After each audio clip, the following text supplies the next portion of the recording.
Everyone, welcome to week 4 of our class. I just wanted to record a quick video to remind you what you're responsible for this week. So, this week, you only have two things that you're responsible for.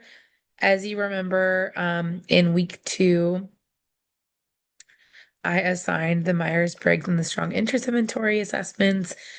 And it's taken me a little bit of time. I've actually been a little behind on grading, so I wanted to apologize. I've had some kind of like huge shifts in my job, and just like I've had some demands elsewhere. So I'm getting caught up. So I wanted to first acknowledge that. Um, and yeah, so you all took assessments in week 2. Week 3, you watched that video and kind of guessed what you thought your Myers-Briggs results might be.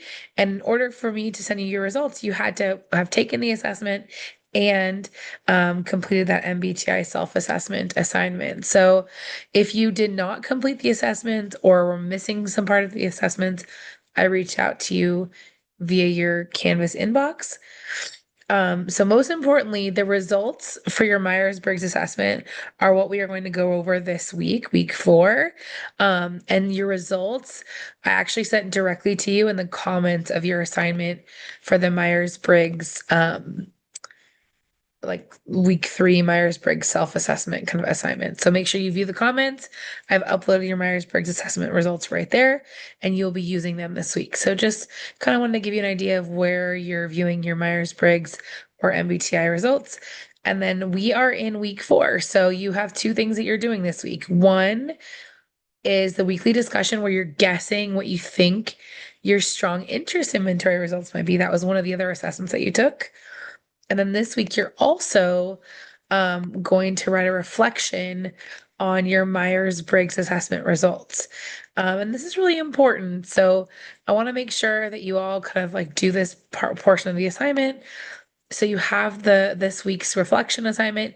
I've given you your Myers-Briggs results. You're going to look at them. You're going to read through them thoroughly.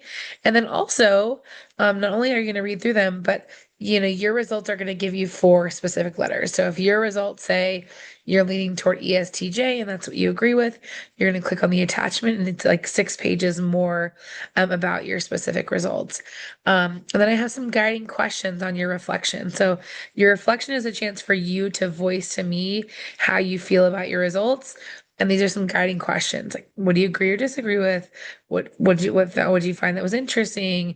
What careers were listed in the document that stood out to you? So just 2 things you're responsible for this week. Take a look at the comments on your MBTI assignment from last week. I've sent you your results if you completed the assessments.